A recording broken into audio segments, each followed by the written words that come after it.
Hello, welcome back to the interface. My name's Alex, and today we're going to look at the KGM Torres EVX infotainment system. So we've got two big displays here. They're both around 12 inches, one for the driver's display and then one for the infotainment. Now on the infotainment screen, this is the same as the petrol version, so you can apply this to the ICE version or the petrol version of the Torres. So the main screen, we have got this sort of vista view.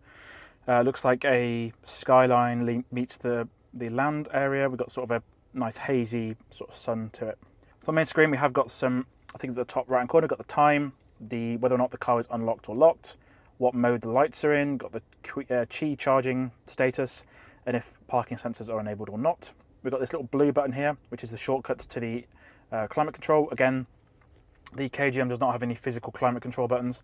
It's all on the touchscreen, which, yeah, not the most intuitive, but it is what it is. And then on the home screen, we've got the coordinates, what direction you're facing, what degree as well. Got looks like a shortcut button to the sat-nav system. We've got how many miles of range is left, that's 50 miles. And we've got turn-by-turn screen displayed when setting the path. We've got the KGM logo there. We've got a menu button at the top left, shortcuts to the climate controls, and we can turn the screen on or off. So if we click on the button here, we've got a few apps and things on here.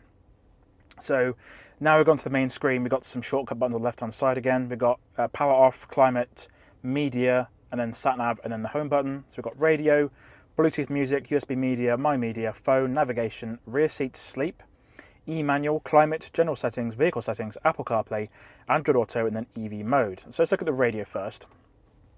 So I've got it muted for sort of copyright reasons. For some reason it opens the climate control. We'll get rid of that now. So you've got the radio here. We've got the button here to look at all the radio stations available in the UK.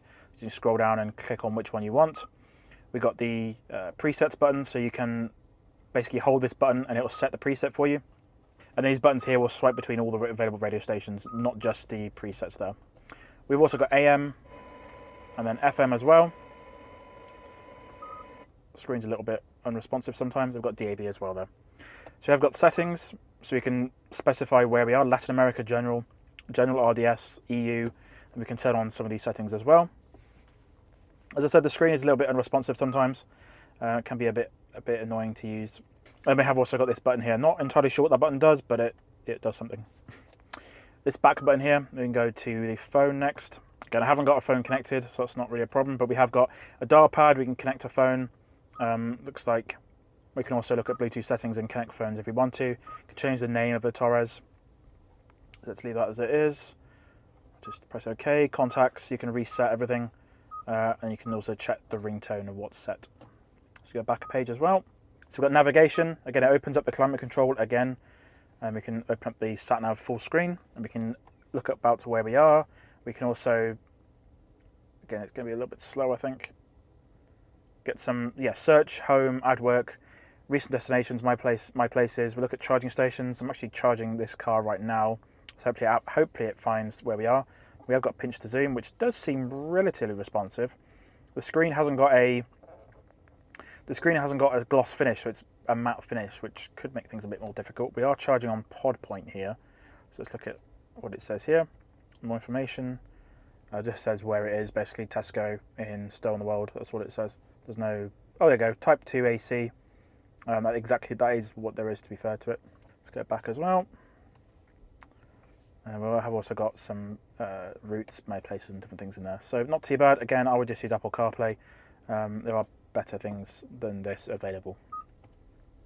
Rear seat sleep looks interesting. So the rear seat speakers are muted to allow occupants to rest and sleep comfortably. So that's pretty cool. That's quite a nice shortcut button. We've got e-manual as well. So a lot of cars now are adding their manual to the vehicles, which is really easy to use. Again, this doesn't look like it's like Honda is. It just looks like you just scan a QR code and get it online, which isn't too bad, to be fair. So you've got climate. Again, as I said, the Torres EVX and the Torres Petrol doesn't have a climate control, any climate control buttons on the dashboard or on to physically touch. It's all on the touchscreen, which isn't the best, unfortunately. So in the middle section here, we can choose where the air is going. You've got windscreen, face, and feet, and we can adjust the fan speed there. We can adjust the temperature as well. We can have it on sync, so it syncs it between both passengers. Again, I think it will be, it's the driver takes precedent over who does it. You've got heat, automatic, and off, and we've got cooled seats on the Torres EVX and heated seats as well. We also do have a It doesn't look like it's a heated windscreen, but we do have a windscreen bias to the climate control. Heated rear window, which is actually heated. And we also do have a 3-stage heated steering wheel by the look of things. Let's have a quick look at the vehicle settings. We've got the drive mode. Not entirely sure why this is under climate, but we've got the drive mode eco, so you can put it in comfort, a bit slow again there, sport, and eco. Parking sensors. We have got auto hold, which let's see if that stays on. Hill descent control, touch control, we can view the parking cameras, and we have got the brightness controls for the screens here, and then the headlight dipping, and whether or not the air is being brought into the cabin or it's recirculating. I'm going to have it on recirculating for now. So that's pretty good in there. Let's go back to the home screen. Oh, back to the apps there. General settings in here, let's have a quick look. So we have got display, so you can set the brightness, which we just did. It displays the brightness on the screen as set in the vehicle. We're going to have it on navigation sync, vehicle sync. We're going to have it auto or vehicle sync I think for now. Background image, we've got 1, 2 or 3, so we can actually set what we want on there. Quite like this one actually, it's quite nice. You've got sound. The speakers on a Torres EVX, also the Torres Ice, aren't the best for the radio. When you're putting sound from your phone, it does sound a lot better actually, but the DAB and the FM and the AM don't sound very good. We've got fader balance, you can put the balance in the front so you can see where all the individual speakers are actually. So there seems to be some speakers in the middle of the car as well, which is quite nice, and also in the back. So let's put that in the middle, and then we have got EQ. So you've got treble, mid-range and bass. Let's see if we can scroll. Yep, here we can, so we're going to reset that again. Other settings, beep sound, reverse sync volumes, maintaining the current volume. Oh, I've also got the clock, so that is the correct time, 3:41 PM or 3:42 PM actually. Got clock, analog, digital, 24 hours. We can have it on digital 24 hours for now, or 12 hours actually. Language, we've got English, French, Italian, German, Dutch. There's no English UK on here, but it has the ability to have English on there. And then we've got system, so it tells you what version. This is probably running on Android, as most cars are now. We've got storage space, we've got 9 gig SSD by the look of things. We've got AV reset, we've got system update. Yeah, it has to be done via USB, that one, so that's cool. Navigation map update, again, that'll probably be USB again, yeah. The navigation itself, auto start and manual start. Okay, not too much settings in there. Got vehicle settings as well. Driving assistance, this is where all the annoying stuff can be turned off. It's got forward safety settings underneath driving assistance. We've got lane safety settings, emergency steering assist, warning sounds. We've got intelligent cruise control, got comfort, normal or dynamic. Safety speed assist, off or on. Highway comfort driving, got off or on as well. We've got highway lane change assist, off or on as well. We've got intelligent speed control, which says flashes when driving is over the speed limit. Turn that off because it's actually quite annoying. So you've got driver intention warning, got front vehicle departure warning, informs the driver when a detected vehicle in front departs while stopping the vehicle. Got off or on for that. Safety distance warning as well. Got displays the safety distance warning when the safe distance from the front vehicle is not maintained. Got off or on for that as well. Blind spot collision avoidance assistance. So you've got warns the driver when detecting vehicles in the driver's blind spot areas. When reversing, off, blind spot collision avoidance warning, blind spot collision avoidance assist. We've got reverse collision avoidance assistance, again, off or warnings or assistance.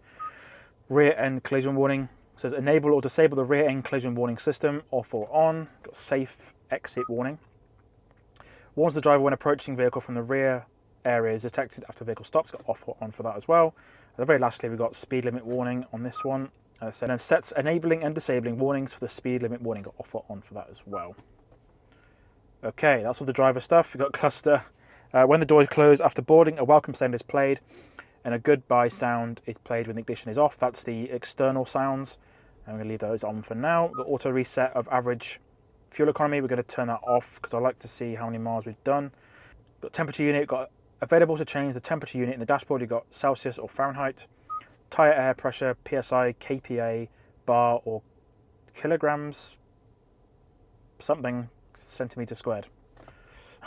Display units, auto change, comfort, eco or sport on there. Okay, we've also got climate. It says after using the air conditioner will be dried when the engine stops, off or on. Auto ventilation automatically switches to outside circulation when the engine stops. Again, this would just be the EV system. And then dehumidification automatically removes fog on the windshield while driving, off or on. So you've got door tailgate. When the vehicle speed is linked or the gear shifted to R, N or D, reverse, neutral, drive, all doors will be automatically locked while driving. When shifting to reverse, neutral or D, we're going to turn it on to that one. Auto unlocking when shifting to P or when the engine turns off. Auto locking speed settings. Very, very specific mile an hour units in here. Got 6.2, 12.4, 18.6, 24.9, 31.1. They're probably converted from kph actually. Double click unlocking. Got the driver's door is unlocked by clicking the key once, and all doors will be unlocked by clicking the key twice. That's off or on that one. Got smart door auto locking. The door will be locked automatically if you walk away from the vehicle for more than a certain distance with the smart key when the door is closed, off or on. Power tailgate. When the tailgate open button is pressed, the emergency warning lights and sounds activate when the tailgate opens. Got off or on for that. And we have got smart tailgate. When you approach the rear view detection area with the smart key, the tailgate will automatically open after a period of time. That's off or on there. You've got lights, got leaving home headlamp. When ignition is off, with the headlamps on, the headlight will be on, off 10 seconds, 20 seconds or 30 seconds. You've got coming home headlamp. The headlights will be on when pressing the door unlock button once in the alarm status. You've got off 10 seconds, 20 seconds or 30 seconds. Got interior lighting. You can actually choose what colour this lighting is. So you can actually have a rainbow colour. That's just auto. You got blue, red, or any pretty colour you want. Got lemon, lime, ultramarine, violet or auto. We'll have an auto for now. It's quite nice. And you can also turn the brightness up by the look of things. Or the contrast. That might be the bright. That is the brightness actually. User colour, user settings. You've got usage settings. It sets interior mood lighting on, off, or daylight is off. Colour. You can actually choose whatever colour you want by the look of things. We've got convenience features. We've got conditioning mode. It says when the conditioning mode is active, touching the screen and remote controller of the steering wheel will not be available. Activation conditions, gear in P position, 30% of the remaining battery level or higher. We've got utility mode. When operating utility mode with the engine running, the vehicle's driving function will be disabled. Operate the function when using the vehicle for a long period of time in park. Activation conditions, gear in P position, 30% remaining battery. We've actually got 18%, so we can't actually enable it just yet. Notifies the steering wheel alignment position based on the steering angle, off or on. Wiper mode display, off or on. That tells you on the cluster what mode the wipers are in, which is a really nice feature actually. Light mode display, again, it tells you what you've set it to because it's not always clear. Approach welcome, side mirrors automatically unfold when the doors are unlocked. Got auto welcome approach. When you approach the door with the smart key, side mirrors unfold automatically. Long-term parking. Sets long-term parking mode to prevent vehicle battery discharging. Wireless charging system. Enable or disable the wireless charging system. And the number plate display. You can actually choose what number plate is set in the round view monitor. Interesting. We've got service interval reminder as well. That's enabled or disabled, and it tells you exactly what you need to do. Virtual engine sound. Enable or disable the alarm sound when locking and unlocking the doors. And you've got virtual engine sound 2 or 1. And then we have got reset settings if we want to. I'm going to go back to the main screen now. And the very last thing we're going to look at is EV mode. So we've got charging information. DC charging time says 40 minutes from to 100%. AC charging or AC ICCPD. That's probably the 3-pin socket. Charging station, so you can set the intervals to target levels for AC, target level for the, that's again probably the 3-pin socket. The vehicle to load, and also the charger lock as well. You've got charging complete, and you can actually tell it, oh, I finished charging, which we haven't just yet. And actually, the very last thing is going to be this top-down view. So we have got auto hold, drive mode, shortcuts, traction control off, shortcuts to the brightness levels, navigation levels as well. So again, rather than having some physical buttons, it's on there instead. So that's been a look at the infotainment system on the KGM Torres EVX. If you have enjoyed this video, don't forget to like and subscribe. My name's Alex, and I'll see you again next time.